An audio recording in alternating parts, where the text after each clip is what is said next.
पिता की बेटे को 4 सीख। बहुत मज़ेदार हिंदी कहानी।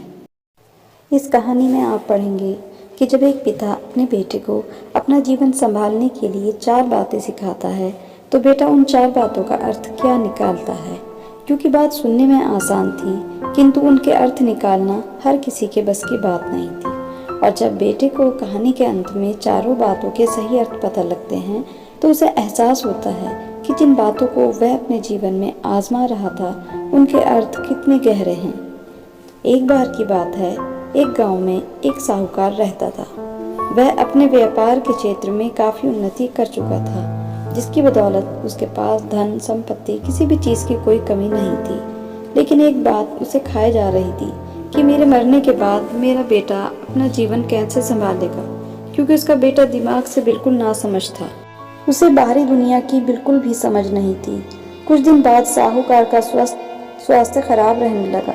अब उसे महसूस हो गया था कि उसकी मृत्यु किसी भी क्षण हो सकती है।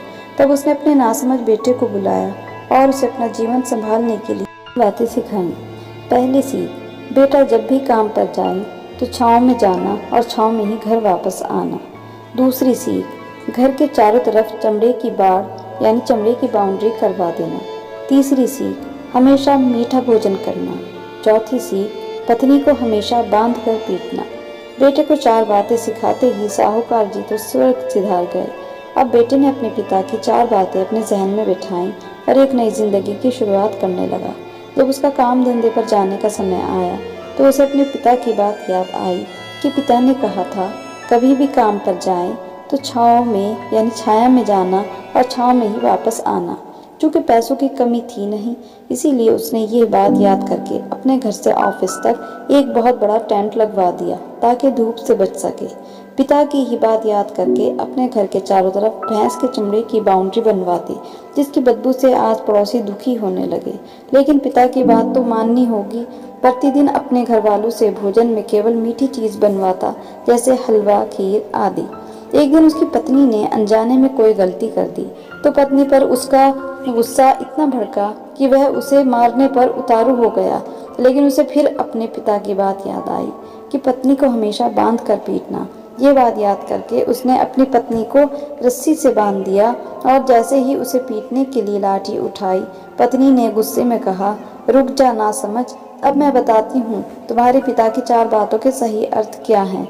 तब उसकी पत्नी उसके पिता के अर्थ समझाना शुरू करती है। पहली बात, काम पर छाँव में जाना और छाँव में ही आना। इसका अर्थ है प्रतिदिन काम पर सूर्योदय होने से पहले जाना और सूर्यास्त होने के बाद घर वापस आना, ताकि अपने काम में इतने व्यस्त हो जाओ कि बाहरी दुनिया के मोह माया से दूर रह सको।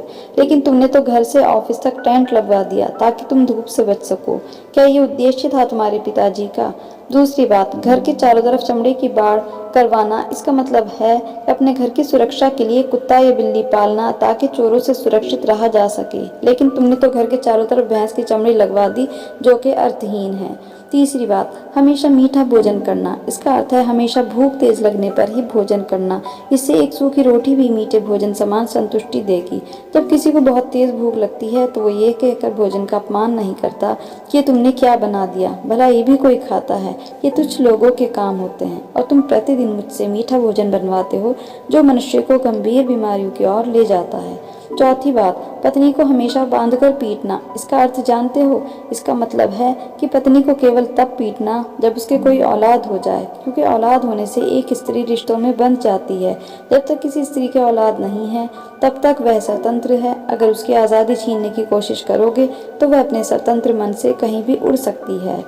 हाथी के दांत दिखाने के और तथा खाने के और, अर्थात पिता ने सिखाया कुछ और, बेटा सीखा कुछ और। उसकी पत्नी इतने दिनों से मौन इसलिए थी क्योंकि वह अपने पति के नासमझ दिमाग को भली भांति जानती थी।